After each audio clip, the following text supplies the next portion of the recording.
Alkisah diawali dengan diperlihatkannya sekelompok remaja yang sedang melakukan acara api unggun di tepi pantai, di mana kisah akan berfokus pada seorang gadis bernama Ana yang saat itu sedang bendu atau sedang marah kepada sang kekasih dan bermaksud untuk pergi meninggalkannya masuk ke dalam hutan.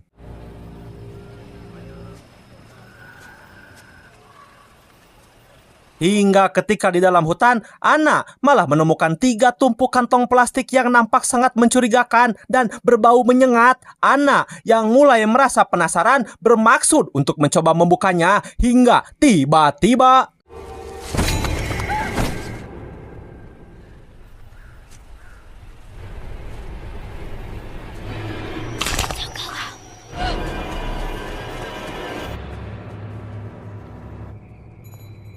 setelah begitu jauh berlari, sampailah Ana di rumah ibu kandungnya yang posisinya terapung di atas air laut. Si ibu sengaja ditempatkan di rumah apung ini sesuai dengan permintaan beliau sendiri yang memang sedang sakit keras dan ingin memisahkan diri dari 2 anak dan suaminya sendiri. Bahkan pada bagian tangannya, si ibu sengaja dipasangkan sebuah lonceng agar lebih mudah apabila si ibu ingin meminta bantuan. Melihat kondisi ibunya yang tiba-tiba memburuk dan kritis begitu saja, membuat Ana langsung bergegas pergi ke rumah utama untuk memberitahu sang ayah. Namun setibanya di sana, Ana tak sengaja mendengar suara berisik dari dalam satu kamar yang tepat saat ia akan memeriksanya. Tiba-tiba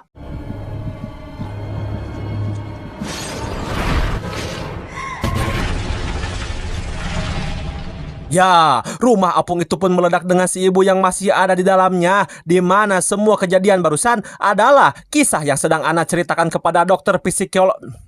Dokter apa sih namanya? Dokter psikolognya yang ternyata saat ini Ana sedang berada di tempat rehabilitasi dan sudah lebih dari 10 bulan lamanya berada di tempat ini akibat mengalami trauma berat atas kejadian tersebut. Saat ini Ana sudah dinyatakan sembuh oleh sang dokter dan diperbolehkan pulang hari ini juga. Mendengar hal itu, Ana pun sangat senang dan langsung berkemas untuk pulang.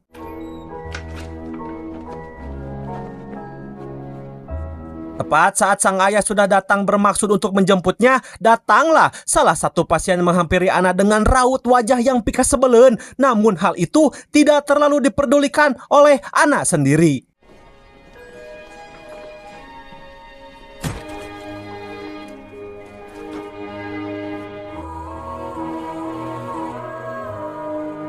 Dalam perjalanan pulang, si ayah pun menunjukkan sebuah buku yang ia tulis khusus untuk Ana dan kakak perempuannya, yang memang si ayah ini kebetulan berprofesi sebagai seorang penulis.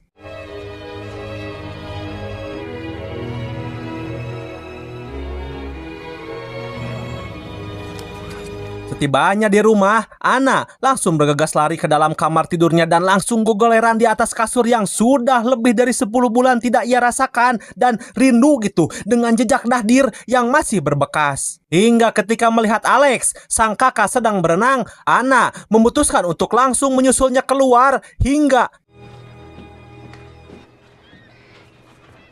ya, alangkah terkejutnya Ana saat baru mengetahui jika Rahel, mantan pengasuh ibunya dulu, kini sudah jadi kekasih dari sang ayah tercinta yang sebentar lagi katanya akan menikah. Okay, I'm gonna go down to the water. 10 bulan di tempat rehabilitas, kini Ana harus melihat lagi rumah apung yang menjadi tempat terakhir ibunya meninggal dunia. Masih belum bisa menerima kenyataan yang sudah terjadi, apalagi di saat melihat isi rumah apung yang sudah kosong tanpa ada apa-apa di dalamnya. Just like it never happened, huh? Dan inilah Alex, kakak perempuan Ana yang sudah selesai berenang. Sama seperti wanita-wanita rudet pada umumnya, Ana dan Alex pun langsung bergosip tentang keberadaan Rahel atau Rachel yang akan jadi calon ibu tiri mereka berdua. Di situ, mereka langsung teringat dengan sinetron Ratapan Ibu Tiri yang dibintangi oleh Amanda Manopo dan biasa tayang di ANTP, yang pada intinya stigma seorang ibu tiri itu selalu dianggap jahat. Bahkan Alex sendiri mempunyai teori bahwa kematian ibu mereka disebabkan oleh Rahel yang ingin menguasai sang ayah beserta semua hartanya.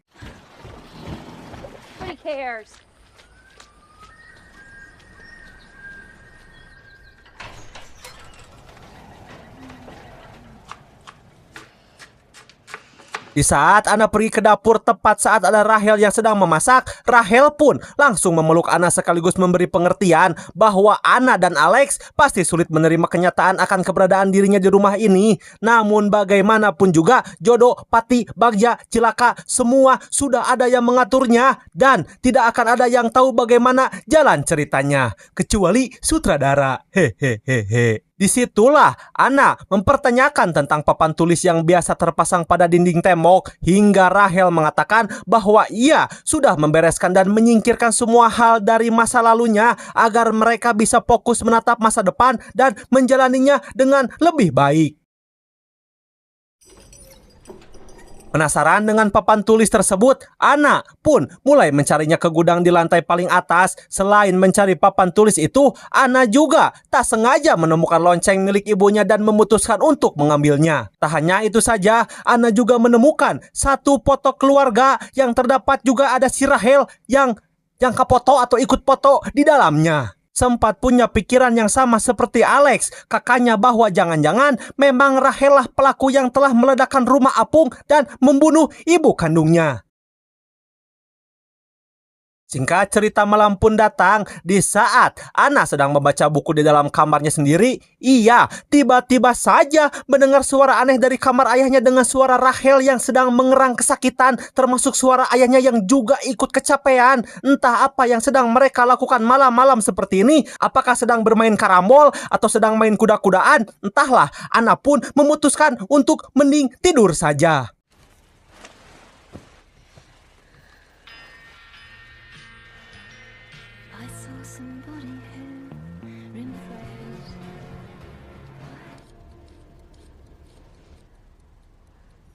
Beberapa saat setelah Ana memejamkan mata, terjadi fenomena aneh saat kamarnya seperti sedang diganggu oleh seseorang. Hingga ketika Ana yang masih memejamkan mata, tiba-tiba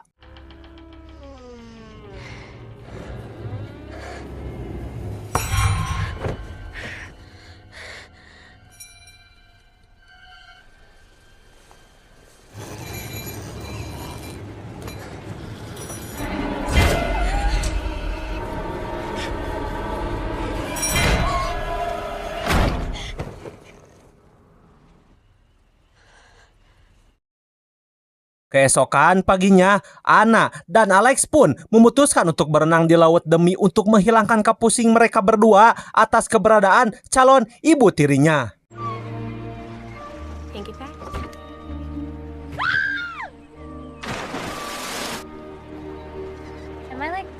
Setelah puas babasuhan, mereka pun langsung berjemur tepat saat muncul seorang pemuda yang tiada lain dan tiada bukan adalah Matt, pacar Ana yang sempat bertengkar waktu di acara Api Unggun. Kedatangan Matt di sini adalah untuk mengantarkan bahan makanan milik Rahel yang sudah biasa ia pesan karena Matt sendiri bekerja di salah satu toko kelontong yang ada di dekat kota itu. Tak lama muncullah Rahel yang cukup merusak momen mereka berdua sehingga belum puas Ana berduaan dengan kekasihnya, Matt langsung pergi untuk melanjutkan pekerjaannya kembali.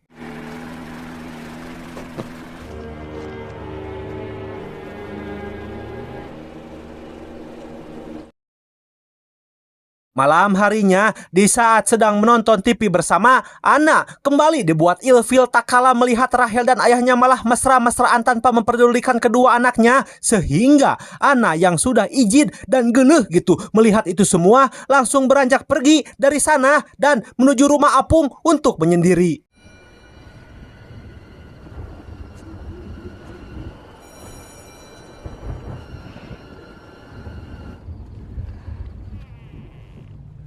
Hingga ketika cuaca berubah menjadi buruk tepat saat Ana masuk ke dalam rumah tersebut, tiba-tiba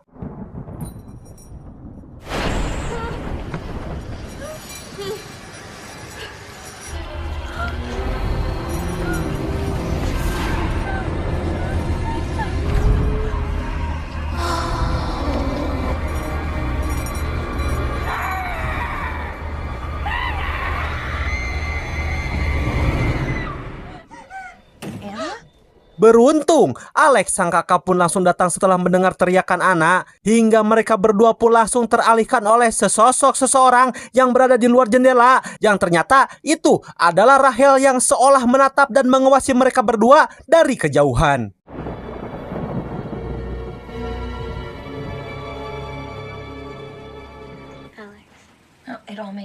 Keesokan harinya, Rahel mengajak Anna ke kota untuk mengembalikan beberapa barang belanjaan yang akan diretur karena sudah tidak layak untuk dikonsumsi. Di situ, Rahel sengaja memacu mobil dengan kecepatan yang sangat tinggi. Ia mengaku sangat suka sekali ugal-ugalan ketika tidak bersama sang ayah dan malah meminta Anna untuk jangan memberitahukan ini semua kepada beliau, sehingga makin rujitlah Anna kepada sosok si Rahel ini. Ih, geleh pisan.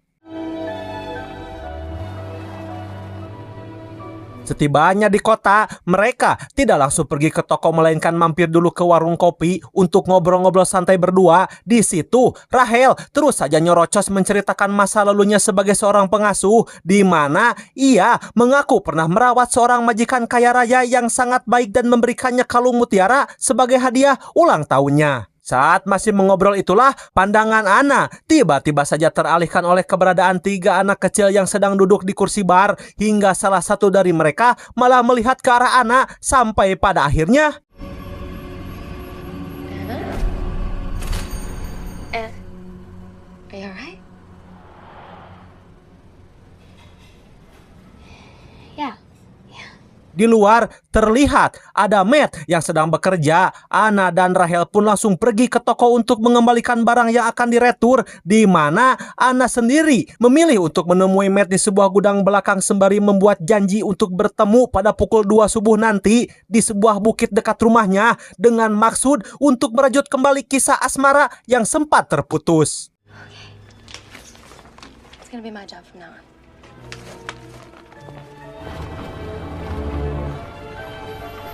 Sesampainya di rumah, sang ayah sudah menunggu kepulangan mereka, tapi bukan anak-anak kandungnya sendiri yang dia tunggu, melainkan si Rahel lah yang sedang ayahnya tunggu. Hal itu membuat Anna dongkol sekaligus iri karena sang ayah malah lebih memperhatikan dan lebih apa tuh ya namanya teh? Lebih terus anjing parkiran goblok. Malah lebih perhatian kepada kekasihnya daripada anaknya sendiri. Hingga setelah masuk ke dalam rumah tepat ketika Anna membuka pintu kamar ayahnya, Alex ternyata sedang berada di kamar tersebut dan sedang mengacak-ngacak isi laci milik Rahel yang di dalamnya terdapat banyak sekali alat tempur yang menjadi penyebab Rahel sering teriak kesakitan malam-malam gitu bersama si ayahnya tetah karena ini teman-teman. Anjir naon eta loba kitu.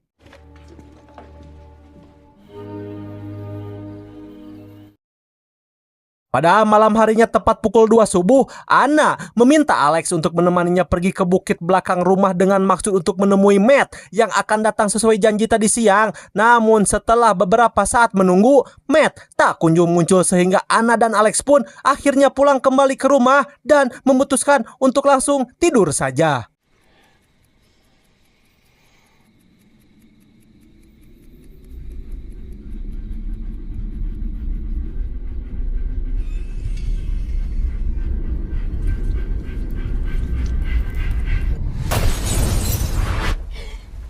Tak lama setelah Anna memejamkan matanya, muncullah Matt yang tiba-tiba saja datang masuk melalui jendela kamar miliknya. Ia meminta maaf karena datang terlambat karena dirinya baru saja terjatuh yang mengakibatkan tulang belakangnya patah. Hingga ketika Anna akan menolongnya, tiba-tiba Your mother shut.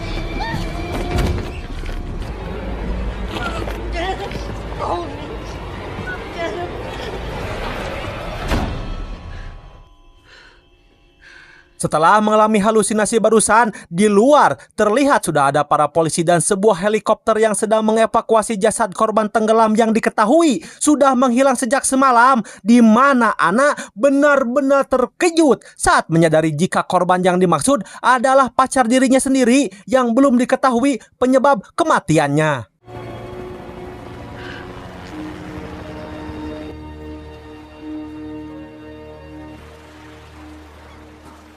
Hingga akhirnya salah satu polisi pun mendekati Ana dan mengatakan kemungkinan besar Neng si korban ini teh terpeleset dari kapal dan jatuh membentur benda keras. Hal itulah bisa dipastikan dari punggung Matt yang patah persis seperti halusinasi Ana tadi malam. Lagi-lagi Ana dan Alex pun mulai mencurigai Rahel sebagai tersangka atas kematian Matt. Mereka berasumsi bahwa alasan Rahel melakukannya adalah karena tak ingin ada orang lain yang ikut campur dalam rencananya menguasai keluarga ini. Sadar bahwa mereka berdua mungkin akan jadi target berikutnya, Ana pun mencoba menjelaskan teori mereka kepada sang ayah. Tetapi beliau tidak percaya dan meminta Ana untuk jangan berlebihan. Mengetahui jika waktu mereka tidak banyak, Ana dan Alex pun segera menjalankan rencana untuk membongkar sosok si Rahel ini.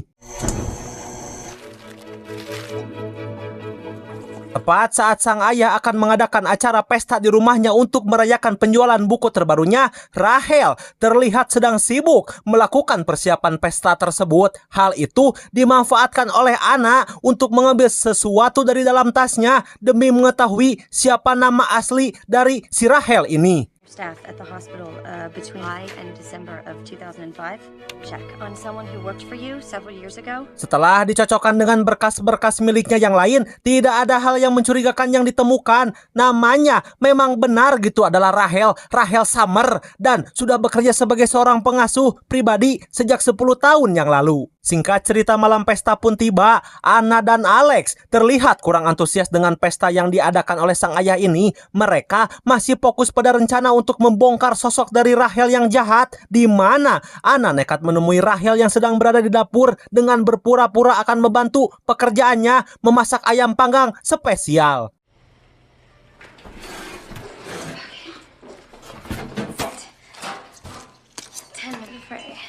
Di saat Rahel sedang pergi ke depan untuk menemui para tamu, Ana diminta untuk beres-beres dan membuang sampah yang tersisa. Tepat saat satu kaleng terjatuh dan menggelinding masuk ke bawah oven, tiba-tiba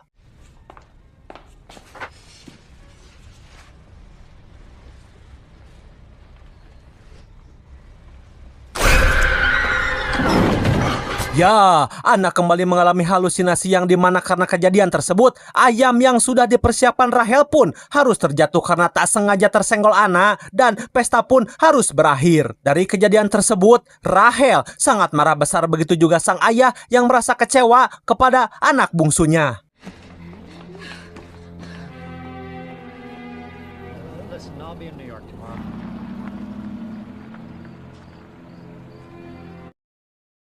Keesokan paginya, sang ayah pun harus pamit untuk pergi urusan pekerjaan, sementara Ana dan Alex sendiri sedang menghadiri acara pemakaman Matt yang juga ada Rahel di sana. Bahkan ketika proses pemakamannya sedang berlangsung, Ana kembali melihat sosok penampakan bocah perempuan yang ia lihat sewaktu di warung kopi kemarin.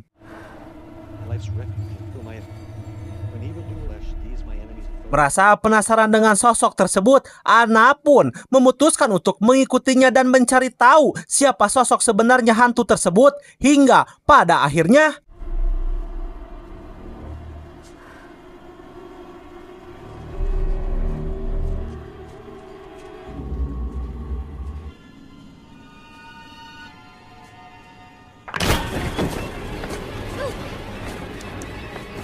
ya, Ana menemukan 3 makam yang ditempatkan berderetan. Makam itu adalah makam satu keluarga dengan nama belakang yang sama, yaitu Wright, W-R-I-G-H-T, Wright, yang entah siapa mereka ini. Penasaran dengan penemuan kuburan tersebut, Ana dibantu Alex pun langsung mencari tahu tentang keluarga Wright, yang ternyata ketiga bocah tersebut adalah kakak beradik yang tewas dibunuh oleh seorang pengasuh bernama Mildred Kemp, yang mana pada salah satu fotonya terlihat jika ibu dari ketiga bocah itu menggunakan sebuah kalung mutiara persis seperti yang biasa dipakai oleh calon ibu tiri mereka. We can get our hands on them.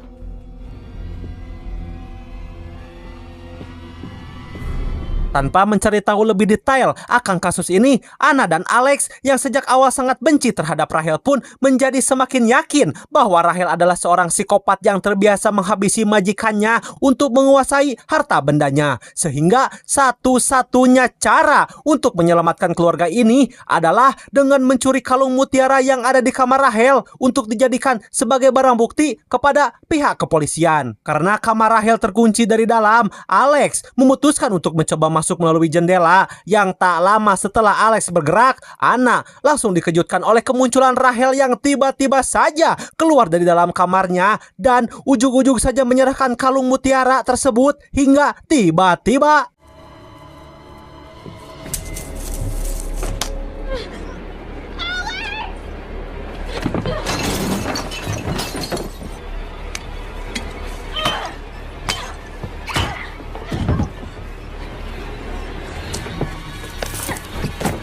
berhasil lolos dari serangan tersebut. Anna bergegas masuk ke dalam kamar Alex dan langsung menutup rapat pintu kamarnya. Di sana terlihat Alex sendiri sudah ngagoler tak berdaya karena berhasil disuntik bius oleh si Rahel. Maka dengan kata lain, Anna kini harus berjuang sendirian keluar melalui jendela untuk pergi ke kantor polisi.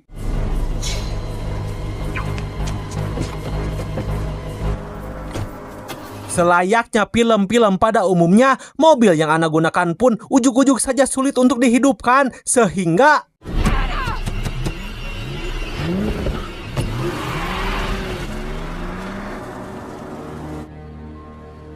berhasil lolos dari Rahel dan langsung pergi ke kantor polisi. Anna menemui Bapak Sheriff yang tempo hari menghampirinya. Di sana, Anna langsung melaporkan bahwa sosok Mildred Kemp, tersangka pembunuhan keluarga Wright, adalah Rahel, calon ibu tiri dirinya sendiri. Awalnya, Pak Sheriff pun sempat bingung dengan pernyataan Anna, namun ketika Anna menunjukkan kalung mutiaranya, beliau mulai percaya dan meminta Anna untuk tetap tunggu di sana. Sementara Pak Sheriff sendiri akan meminta bala bantuan untuk menangkap Rahel yang ada di rumahnya.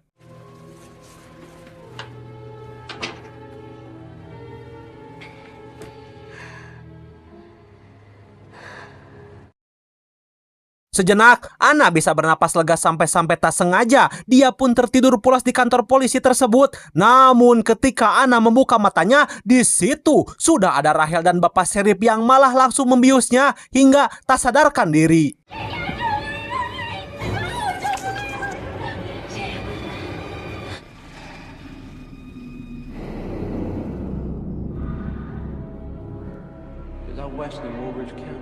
Rahel akhirnya berhasil membawa Anna kembali ke rumah. Dalam kondisi setengah sadar itulah Anna mencoba meraih sebuah pisau yang tergeletak, namun upaya tersebut harus gagal setelah Rahel menyadarinya. Tepat di saat Alex sudah siuman dan bersiap untuk menghabisi Rahel dari belakang.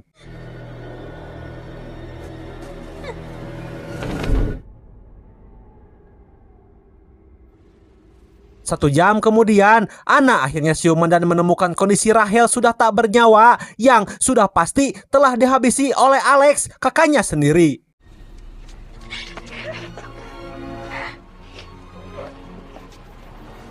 Look at me. Look at me. Tak lama muncullah sang ayah yang baru pulang, sehingga bersama-sama sambil bergandengan tangan mereka berdua akan mencoba menjelaskan kronologi yang sebenarnya. Alih-alih memberi pengertian kepada ayahnya, Anna justru harus dibuat tercengang saat si ayah mengatakan bahwa Alex sang kakak sudah dinyatakan meninggal dunia bersama mendiang ibunya dalam insiden rumah apung. Sehingga dengan kata lain, pelaku pembunuhan Rahel tidak lain dan tidak bukan adalah sosok Anna sendiri.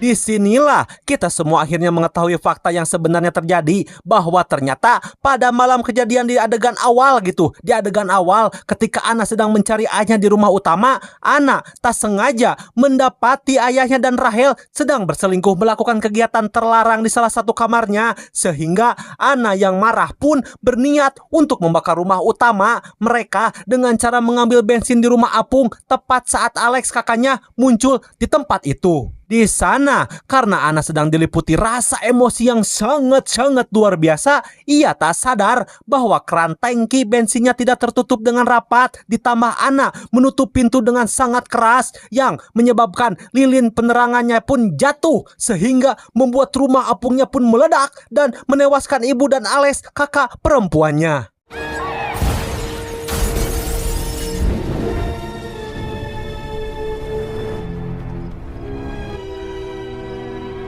Faktanya, sejak kepulangannya dari tempat rehabilitasi, Ana hanya seorang diri tanpa ada Alex yang menemaninya. Ana ternyata didiagnosa mengidap penyakit halusinasi akut stadium akhir, yang dimana setiap dia merasa emosi dan melamun, Ana akan berhalusinasi yang sangat parah. Bahkan kronologi bagaimana si Rahel terbunuh pun adalah Ana sebenarnya berhasil meraih pisau yang tergeletak tersebut, yang langsung menghabisinya dengan tangannya sendiri. Ini juga menjelaskan bagaimana si Matt pacarnya sendiri terbunuh, karena sebenarnya Matt datang pada pukul 2 pagi sesuai dengan apa yang sudah mereka janjikan, dan ternyata Ana sengaja mendorong Matt jatuh di atas tebing dengan alasan karena Matt mengetahui kronologi yang sebenarnya terkait insiden rumah apung.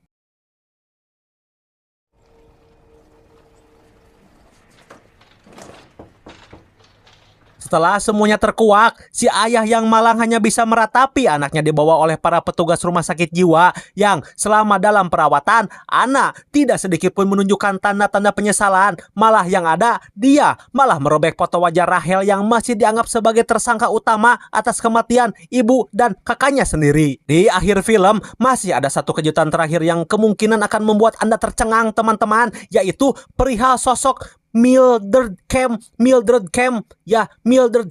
yang menjadi pengasuh keluarga Wright, yang tidak lain dan tidak bukan adalah salah satu pasien wanita yang sempat mendatangi Ana sebelum pulang. Dan film pun selesai.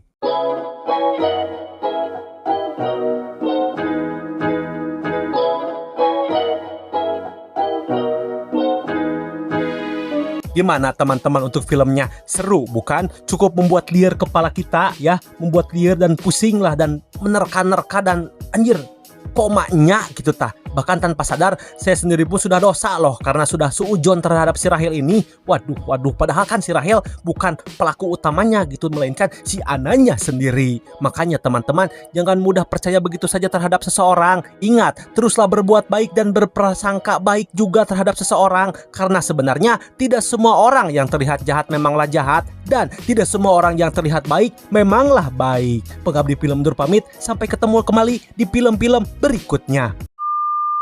Diawali dengan diperlihatnya sekelompok remaja yang sedang melakukan acara api unggun tepat di tepi anjing ngelai deh.